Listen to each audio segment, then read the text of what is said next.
அனைவருக்கும் வணக்கம். நம்ம டெய்லியும் ஹிந்தி நியூஸ் பேப்பர்ல முக்கியமான செய்திகள் பத்தி பார்க்குறோம். ஸோ இன்னைக்கு என்ன செய்திகள் இருக்கு அப்படின்னு பார்த்தீங்கன்னா, நமக்கு இன்னைக்கு வந்து பார்த்தீங்கன்னா, எளிமை ஆளுமை அப்படிங்கிற திட்டத்தோட தொடக்க விழா அப்படிங்கிறது இருக்க போகுது. எளிமை ஆளுமை அப்படிங்கிற என்ன திட்டம் இது அப்படின்னு பார்த்தோம்னா, பொதுமக்களும், தொழில் நிறுவனங்களும் அரசால் வழங்கப்படும் சேவைகளுக்கான நடைமுறைகளை எளிமைப்படுத்தி உடனுக்குடன் வழங்குதல் அப்படின்னு சொல்லி பேசிக்கா ஒரு லைன் வந்து குடுத்துருக்காங்க. சரியா? ஸோ பொதுமக்களுக்கு அரசாங்கம் வழங்கக்கூடிய சேவைகள வந்து கவர்ன்மென்ட்டோட சர்விஸ் டெலிவரிய ரொம்ப எளிமைப்படுத்துறதுக்காக ஒரு திட்டத்த வந்து அறிமுகப்படுத்தப் போறாங்க. ஸோ அந்த திட்டத்துக்கு எளிமை ஆளுமை அப்டின்னே பெயர் வச்சிருக்காங்க. சரியா? என்ன மாதிரியான சேவைகள் வழங்கப் போறாங்க அப்டின்னா, சுகாதார சான்றிதழ்கள் வந்து வழங்கப் போறாங்க. பொது கட்டட உரிமங்கள், மகளிருக்கான தங்கும் விடுதிகள் கட்டுறாங்க இல்லையா? ஸோ அத கட்டுறதுக்கான உரிமம், மகளிர் இல்லங்கள கட்டுறதுக்கான உரிமம், புன்செய் நிலங்கள வந்து விவசாயம் அல்லாத பயன்பாட்டிற்காக நம்ம யூஸ் பண்ணணும் அப்படின்னா, அதுக்கு தடையின்மை சான்றிதழ் தேவைப்படும். ஸோ அத ஈஸியா வழங்கப் போறாங்க. சொத்து மதிப்பு சான்றிதழ் வழங்கப் போறாங்க. முதியோர் இல்லங்கள கட்டப் போறீங்க அப்படின்னா, அதற்கான உரிமம். வெள்ளை வகை தொழிற்சாலைகள் பட்டியல் அப்படிங்கிற அதற்கான விரிவாக்கத்திற்கான ஒரு உரிமம். அடுத்தது நன்னடத்தை சான்றிதழ்கள். அரசு ஊழியர்கள்லாம் கடவுச்சீட்டு பெறுவதற்கான எளிமையான விஷயங்கள். இது எல்லாமே வந்து இதுல வழங்கக்கூடிய சேவைகளாக இருக்கப் போகுது அப்படின்னு சொல்லியிருக்கிறாங்க. சரியா? இந்த திட்டம் தலைமைச் செயலகத்துல வச்சு சென்னையில வச்சு இந்த திட்டத்த தொடங்கப் போறாங்க. எளிமை ஆளுமை அப்படிங்கிற திட்டம் சர்வீஸ் டெலிவரிய மக்களுக்கு எளிமையாக்கணும் அப்படிங்கிற ஒரு நோக்கத்தோட தமிழக அரசாங்கத்தால கொண்டு வரக்கூடிய ஒரு திட்டமாக இருக்கு. சரியா? அடுத்ததா பார்த்தீங்க அப்படின்னா, நமக்கு தமிழ்நாட்டுல ராஜ்யசபா எலக்ஷன் அப்படிங்கிறது அதற்கான ஏற்பாடுகள் வந்து ஆரம்பிச்சுட்டாங்க இல்லையா? ஸோ பொதுவா ராஜ்யசபா அப்படின்னு பார்த்தீங்கன்னா, ஆ 2 வருஷத்துக்கு ஒரு தடவ 1/3 ஆஃப் த மெம்பர்ஸ் வந்து ரிட்டயர் ஆவாங்க. இல்லையா? அந்த வகையில தமிழ்நாட்டுல பார்த்தீங்கன்னா, 18 பேர் ராஜ்யசபா உறுப்பினர்கள். அதுல 1/3 மெம்பர்ஸ் அப்படின்னு பார்த்தீங்கன்னா, 6 பேர் 2 வருஷத்துக்கு ஒரு தடவ வந்து அவங்களுடைய பதவிக்காலம் நிறைவடையும். அந்த வகையில பார்த்தீங்கன்னா, இப்போ ஒரு 6 பேருக்கு வந்து வரக்கூடிய ஜூன் மாசத்துல பதவி நிறைவடைய போகுது. ராஜ்யசபா உறுப்பினர் பதவி. அதனால புதுசா ஆட்கள வந்து எடுக்கப் போறாங்க. சரியா? ஸோ பிரசன்ட் நம்மளுடைய சட்டமன்றத்தோட பிரசன்ட் காம்போசிஷன் வச்சு பார்க்கிறப்ப, ரூலிங் பார்ட்டிக்கு ஒரு 4 சீட் கிடைக்கப் போகுது. எதிர்க்கட்சிகளுக்கு பார்த்தீங்கன்னா, ஒரு 2 சீட் கிடைக்கப் போகுது. அதற்கான வேட்பாளர்களையும் அவங்களும் அறிவிச்சுட்டாங்க. ஸோ அந்த வகையில பார்த்தீங்கன்னா, தமிழ்நாட்டில இருந்து ஒருத்தர் ராஜ்யசபா எம்பி ஆகணும் அப்படின்னா, அவருக்கு எத்தனை எம்.எல்.ஏக்களோட சப்போர்ட் தேவைப்படுது அப்படிங்கிறத தெரிஞ்சுக்கணும்.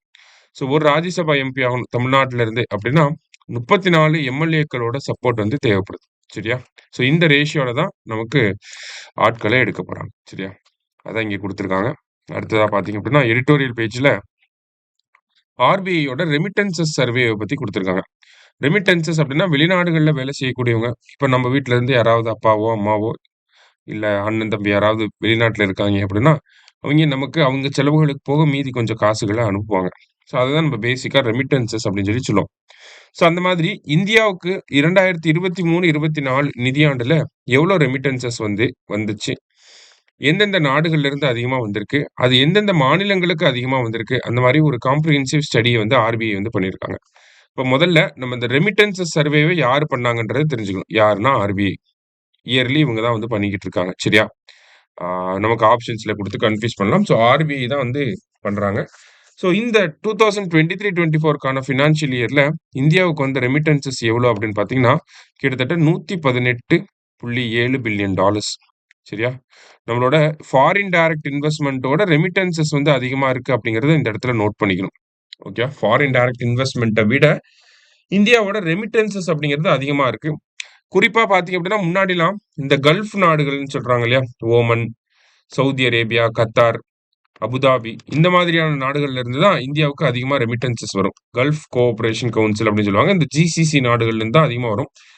ஸோ இந்த ஜிசிசி நாடுகள்ல இருந்து அதிகமா வரப்ப என்ன ஒரு விஷயத்த புரிஞ்சுக்கலாம்னா, இந்த இடத்துல இந்தியர்கள் அதிகமா வேலை செய்றாங்க. அதுவும் என்ன மாதிரியான வேலைகள் செய்வாங்க கல்ஃப் கண்ட்ரீஸ்ல அப்படின்னு பார்த்தீங்கன்னா, இந்த கட்டுமான தொழிலாளர்களா, இன்ஜினியர்ஸா அந்த மாரி ஒரு லோ ஸ்கில்டு ஜாப்ஸ தான் வந்து அங்க பார்ப்பாங்க. ஆனா இப்போ அ இந்த ரிப்போர்ட் படி பார்க்கிறப்ப, இந்தியாவுக்கு அதிகமான ரெமிட்டன்ஸஸ் எங்க இருந்தெல்லாம் வந்திருக்கு அப்டின்னா, US, UK, Canada, Australia, Singapore போன்ற நாடுகள்ல இருந்து தான் அதிகமான ரெமிட்டன்ஸஸ் வந்து வந்திருக்கு. அப்ப இதிலிருந்து என்ன புரிஞ்சுக்க முடியுது அப்டின்னா, ஹிஸ்டாரிக்கலா நம்ம கல்ஃப் கோஆப்பரேஷன் அந்த கல்ஃப் கண்ட்ரீஸ்ல தான் வந்து இருந்திருப்போம். ஆனா அந்த ஹிஸ்டாரிக்கல் ஷிஃப்ட் அப்டிங்கிறது இந்த இடத்துல இருக்கு. இப்ப எஜுகேஷனோட இந்தியாவுல எஜுகேஷன்ல இன்வெஸ்ட் பண்ணதோட, ஒரு விளைவாக இப்ப என்ன ஆகுது அப்படின்னு பார்த்தீங்கன்னா, நம்ம ஊர்ல இருந்து வெளிநாடுகளுக்கு போகக்கூடியவங்க அதிகமா US, UK, Canada, Australia, Singapore போன்ற நாடுகளுக்கு போக ஆரம்பிச்சிருக்காங்க. ஸோ இந்த நாடுகள் தான் அதிகமா ரெமிட்டன்ஸஸ்ல கான்ட்ரிபியூட் வந்து பண்ணியிருக்காங்க. கிட்டத்தட்ட 50% ரெமிட்டன்ஸஸ் அப்படிங்கிறது இங்க இருந்தே வந்துருச்சு நமக்கு. சரியா? ஸோ அப்ப இது ஒரு முக்கியமான ஷிஃப்ட்டா பார்க்குறாங்க. மத்தபடி பார்த்தீங்க அப்படின்னா, நமக்கு அவங்க என்ன நேச்சர் ஆஃப் ஜாப் அப்படிங்கிறதுலயுமே வித்தியாசப்படுது.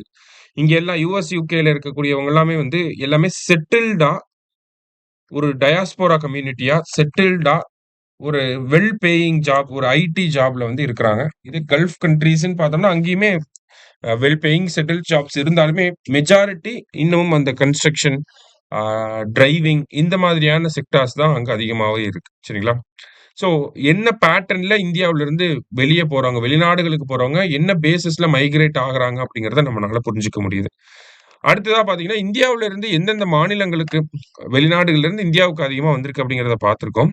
அதுல எந்தெந்த மாநிலங்களுக்கு அதிகமா வந்திருக்கு அப்படின்னு பார்த்தீங்கன்னா, மகாராஷ்டிரா மகாராஷ்டிரா மாநிலம், அடுத்தது கேரளா, தமிழ்நாடு போன்ற மாநிலங்களுக்கு தான் இந்த 3 மாநிலங்களே பார்த்தீங்கன்னா, கிட்டத்தட்ட 51% ரெமிட்டன்ஸஸ வந்து வாங்கியிருக்காங்க. சரியா? அப்ப இந்த 3 மாநிலங்கள் இருந்து தான் அதிகமா நமக்கு ரெமிட்டன்ஸஸ் வருது இந்தியாவுக்கு. ஓகேவா? இப்ப இந்த 3 மாநிலங்கள் நம்ம ஹிஸ்டாரிக்கலா எடுத்து பார்த்தோம்னா, எஜுகேஷன் அப்படிங்கிற லிட்ரசி ரேட் அது எல்லாத்துலயுமே வந்து இந்த சோசியல் இண்டிகேட்டர்ஸ் அப்படின்னு சொல்லுவாங்க. ஓகேவா? சோசியல் இண்டிகேட்டர்ஸ் எல்லாத்துலயுமே நல்லா பெர்ஃபார்ம் பண்ணக்கூடிய மாநிலங்களாக இருக்கக்கூடிய மாநிலங்கள்ல ரெமிட்டன்ஸஸும் அதிகமா தான் இருக்கு. வெளிநாட்டிலிருந்து அனுப்பக்கூடிய பணம் அதிகமா தான் இருக்கு. ஆனா கம்மியா இருக்கக்கூடிய மாநிலங்கள் அப்படின்னு பார்த்தீங்கன்னா, ஆப்வியஸ்லி பீகார், உத்தரப்பிரதேஷ், ராஜஸ்தான் போன்ற மாநிலங்கள்ல பார்த்தீங்கன்னா, ரெமிட்டன்ஸஸ் அப்படிங்கிறது கம்மியா தான் வந்து சேருது.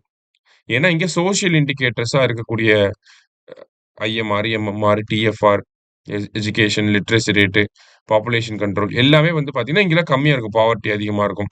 அதனால இங்க ரெமிட்டன்ஸஸும் கம்மியா இருக்கு. ஏன்னா, சோசியல் இண்டிகேட்டர்ஸ் கம்மியா இருக்கனால லிட்ரசி கம்மியா இருக்கு. லிட்ரசி கம்மியா இருக்கனால நமக்கு ரெமிட்டன்ஸஸும் கம்மியா இருக்கு. இத ஒரு லிங்கா நம்ம பார்த்துக்கலாம். ஸோ அந்த ஒரு கம்பேரிசன தான் இங்க குடுத்துருக்காங்க. சரியா? ஸோ இன்னைக்கு நியூஸ் பேப்பர்ல இந்த 2 முக்கியமான செய்திகள வந்து பார்த்திருக்கோம். நன்றி. சுரேஷ் ஐஏஎஸ் அகாடமி வெற்றியின் முகவரி.